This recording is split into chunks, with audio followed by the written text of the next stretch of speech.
Um, so like Patrick said, my name is Marcus Newton. I am an admissions manager here at DIS. So I'm excited today to talk a bit about our programs and study abroad in Copenhagen and Stockholm. If you have any questions or anything, please feel free to put them in the chat or stop me. And then of course, I'll leave some time at the end. But yeah, I hope that by the end of the session, you learn kind of the foundational components of DIS and feel equipped to take the next step in your study abroad process, whatever that might be. I don't know if some of you are already in the process of applying or just looking at programs, kind of shopping around, whatever that might be. Oh, great. So we would be remiss if we didn't at least talk a bit about COVID and how it impacts DIS programming in both Copenhagen and Stockholm. Both sites are currently running. We plan to have full spring semesters. So as of right now, barring any major changes, studying abroad in Scandinavia is definitely a possibility during the pandemic, and as we continue to vaccinate and test and those sorts of things. Both Copenhagen and Stockholm have lifted almost all mandates related to mask wearing and those sorts of things in country. So right now they seem to be doing really well in terms of infection and vaccination rates and things, but that's obviously ever changing. So I encourage you to stay up to date on our website here with COVID-19 planning, and then also stay up to date on our cancellation policy and those sorts of things, depending on the term that you're looking at. So on to the more exciting things here. So DIS has programs in both Stockholm and Copenhagen, Denmark. So I'll talk a little bit about Stockholm first. Stockholm is a beautiful city. It's located on a third water, a third greenery, and a third urban area. So really many different ways and places to explore, whether you're, a museum person or an attraction person. There's the ABBA Museum. If you enjoy getting outside, there's ways to swim in the canals and look at this amazing archipelago that the city is around. Depending on how cold it gets in the winter, if you're there then, we have had students who've done what's called wild skating, where you can actually kind of skate throughout the city in this water that you see. But with that in mind, this idea in Sweden of Allemansstraten, or the freedom to roam, and that nature and public land belongs to everyone, and land is public for everyone to use. So certainly great ways to get outside and enjoy that. The city is very old, so there's really cool landmarks and places throughout the city right next to modern places. Stockholm is a larger city and does feel a little bit more metropolitan than Copenhagen, but both cities have their own charm. And then, of course, the Swedish idea of fika, or just really taking time to enjoy each other and sit down for a cup of coffee or a cardamom bun. So now looking at Copenhagen. So Copenhagen is the capital in Denmark. So looking here, sustainability is a huge focus of Copenhagen, I would say of Stockholm as well, but it's where most of our sustainability coursework is located. This Danish lifestyle influenced by hygge and slow pace. So hygge is this idea of coziness, especially in those dark winter months. People are wanting to spend time with each other and get cozy in that way. Beautiful city, again, in the way that they've rezoned for transportation. Most people bike to work and to school. You'll see a Danish parent with a almost wheelbarrow full of children on their way to school, and they've made their cities narrower and narrower to discourage people from driving to work and encourage other modes of transportation. So it is a true city. It is quite large, but it has a small European city charm to it. And it doesn't feel as metropolitan and urban as some other cities of its size. So now thinking about academics. Academics is hopefully something you're thinking about, as it is study abroad. So the academic program at DIS is made to transfer in and fit pretty seamlessly into your academic experience. We have had many Northwestern students who've done DIS, so hopefully coursework and those sorts of things are able to transfer in. All of our courses are taught in English, and they follow the kind of American semester calendar. Students enroll in 4 to 5 classes for the semester. So at Northwestern, you are required to take more credits in the spring than you are in the fall on our programs, as that makes sense with your trimester schedule. So just keep that in mind when looking. And as such, fall is a really popular time for students to spend a semester with us, as it fits in a little bit easier. I think the largest asset of DIS is our faculty. All of our faculty teach what they do. So many of them, for instance, in like our medical practice and policy program, are actually practicing physicians who then will take a few hours out of their day to come teach our students and work on the program. So they're doing this not as a kind of full-time employment, but because they love working with DIS students and they love having this classroom component and this educational component to their work. And they also have then amazing networks and connections and things to share with our students. So they're all really awesome people and really invested in what they do. Ooh, there we go. Oh, sorry about that. It jumped. So looking at the disciplines we offer at DIS, so we have over 30 academic disciplines for you to partake in. This isn't academic like coursework. This is just the disciplines. So we offer hundreds of elective courses and courses for students to choose from. We encourage you to look across the curriculum and take courses in multiple areas. If you're, a history major who also has an interest in going to medical school, we definitely would encourage you to look at courses in both places and that sort of thing.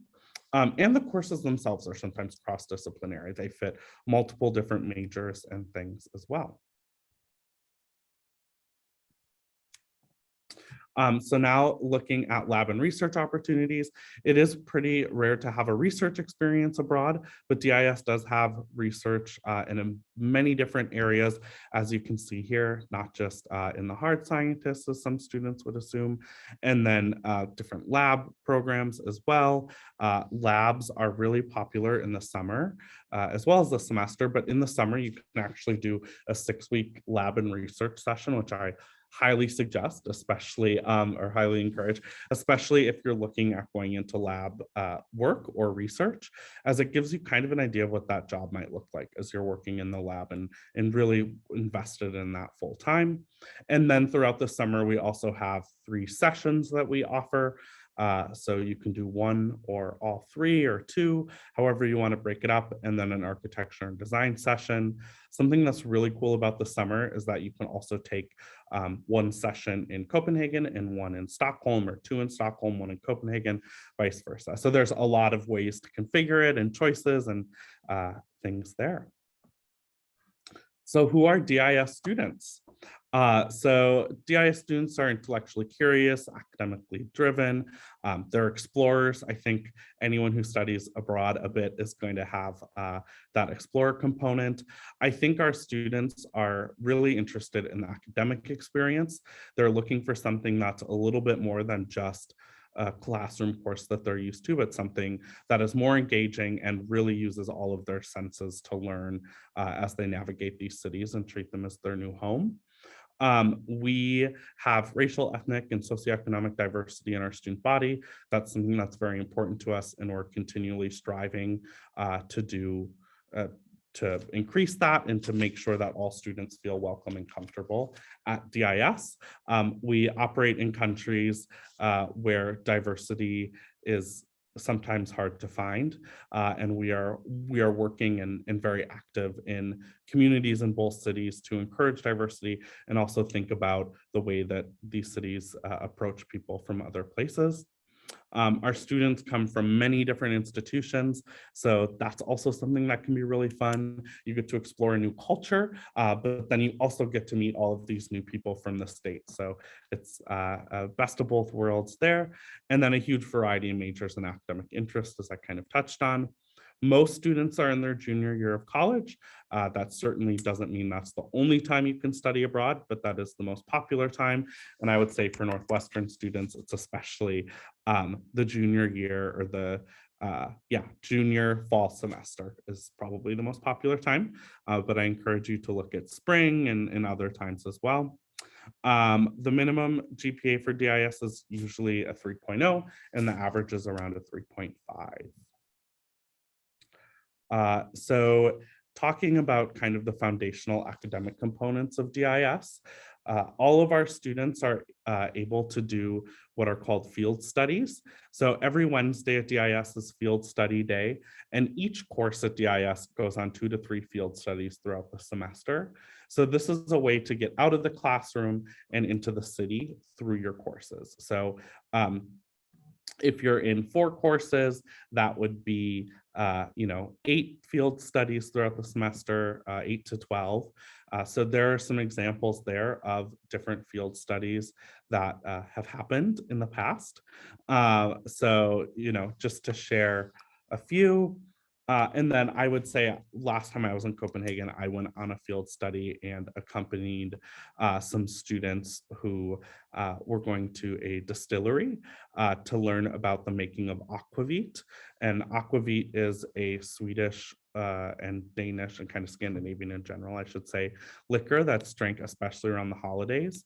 And so I thought we would just kind of do a distillery tour and learn about how they make the different products and things, but it turned into a really big conversation on nationalism and nationalism within local food movements. And if we're saying the aquavit is better here than from anywhere else in the world, what are we saying, and does that feed into nationalistic tendencies and things? So a really interesting conversation. I did not expect it to go there when I was told I was kind of chaperoning a field study that was focusing on Danish spirits.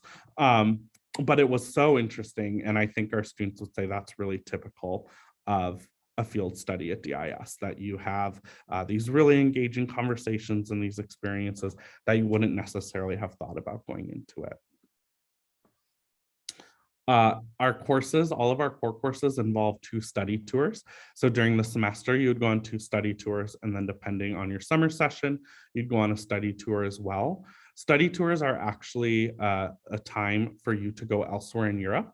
So as a class, you would travel with your faculty and your classmates to another destination in Europe, whether that's to Athens to study the economic collapse there a few years ago and look at that from a world economics perspective. In our prostitution and the sex trade class, you might go to Copenhagen and talk to a sex worker, talk to government officials who oversee the way that they govern sex work and that sort of thing. So no matter your core course, they're really interesting and engaging ways to really get out of the classroom as a class and take your knowledge and try it somewhere new.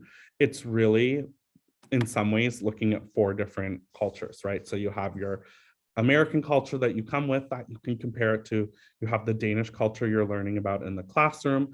You have the culture that you may learn about on your short study tour. And then you have that new place as well. So you're really able to look at 4 different places and ideas and cultures and compare them all to one another.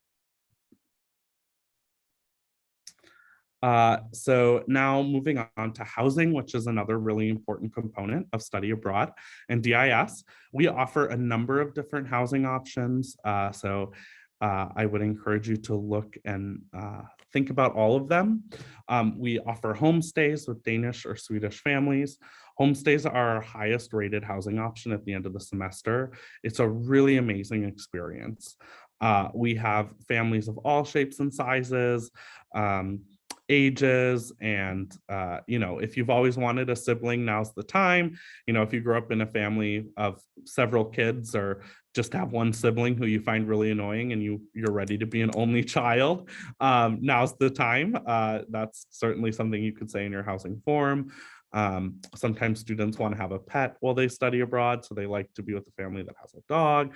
Anything like that, we're happy to look at in the housing form and make you feel more at home.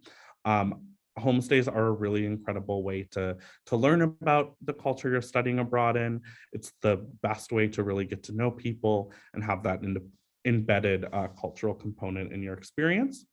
We also offer collegiums or student boendas. Collegiums are in Copenhagen and student boendas are in Stockholm. And that's an opportunity to live with Danish students as well as DIS students. So when you go to university in Scandinavia, you typically don't live in housing that's associated with the college or university. You actually live in centralized housing throughout the city. So in Chicago or at Northwestern, you might, live in centralized housing, and in your residence hall, there might be students studying at DePaul and Loyola, University of Chicago, University of Illinois at Chicago, all of those different schools, but living in centralized housing. So as a DIS student, you would have a DIS roommate, but in your housing, it would be about 50% DIS students and 50% Danish or Swedish students. So that's really awesome. The community is a little bit more established as those students live there. The local students live there longer. Sometimes they have different activities or things associated with them. For example, one of our collegiums in Copenhagen, Muten, is known for having pickup soccer games that happen every weekend. So there's a lot of excitement there and ways to get involved. The residential community is just DIS students living in like a residence hall sort of style. And then the living and learning community is a group of students who live together with a common interest. So outdoor culinary, green, and then outdoor music in Stockholm. So we really encourage students to use the city as your new campus. And not only do we encourage it, but we kind of force you to do it, as all students are living in the city, commuting to classes, using the grocery store, using infrastructure for hobbies. DIS doesn't have a gym or a cafeteria or those sorts of things. We can definitely help you find those places in the city. We have discounts, but we really want you to experience life in Scandinavia and what it's like to live in one of these cities as a resident. So you're really expected to embed yourself in the city and use it for all of your resources. When it comes to student life, it's very similar. We have a lot of opportunities for students and different ways to get involved, but you are primarily doing that throughout the city. So DIS doesn't have sports teams, neither do most European universities and colleges. So you actually partake on citywide teams and play in that environment. So we have had students play basketball, obviously, as seen here, but we've had students do many, many different athletics, whether it's volleyball or hockey or those sorts of things as well. Meditation groups, places to volunteer, whatever it might be, we can help you make those connections. We have different representatives that will actually come to the student hub in Copenhagen, and then will be a part of an activities fair in Stockholm so that you can be made aware of these opportunities and look into them. When it comes to financing your study abroad, the fees and tuition that are paid to DIS cover most things you'll need. The main expenses you would have are food, entertainment, and personal travel. So you certainly would want to keep that in mind. And you would want to be working with Northwestern to look at how your aid will transfer abroad, if it will transfer abroad, or what if it will and won't. And then I would encourage you to also apply for DIS scholarships and really think about the budget and things when you study abroad. All students get a food stipend, and then those living in homestays, all of your meals are covered. The stipend doesn't cover your whole semester. So that's a big cost for students typically, as it said on the previous slide, was food and then entertainment. And then personal travel, that section, that really depends on who you are. And how much travel you expect to do during the semester. We encourage you to spend as much time in the countries as possible. We discourage kind of the city hopping that some students will do around Europe every weekend. It's not very sustainable for the environment.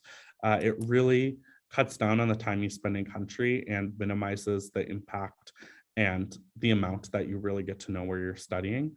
And then you do have some time off during the semesters for that travel, as well as your study tours will travel. So that's just something I'd encourage you to think about as well, and can be a huge added expense if you're doing it frequently. Now looking here at the application process. So this is a little bit different for each school, and I can say at Northwestern that it's really important that you complete the Northwestern application, adhere to the Northwestern deadlines, and work within kind of that frame of Northwestern. And then once that's completed, or while you're completing the Northwestern application, you also need to complete and look at the DIS application. So you do need to do both. And then there is typically an interview process as well for students from Northwestern who are hoping to study abroad with us. So you'd want to be aware of that and looking into that too. So staying tuned to your emails. For our application, we required 2 semesters completed at participation, a 3.0 GPA typically, meeting the core course prerequisites, the essays, and then a transcript. And then below are the application deadlines there for GIS, which do differ from the Northwestern applications and ICANN deadlines too. And I have those as well, and can share those with you in a moment.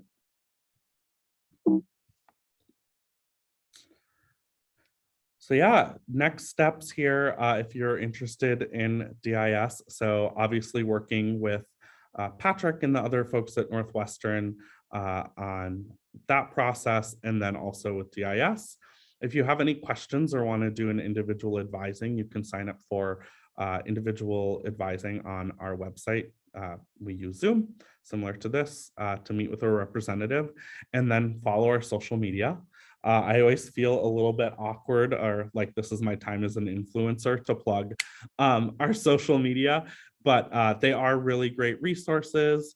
We have awesome student bloggers and things who actually, relate their experience from a student perspective. So it's one of the best ways to learn about the program directly from a student.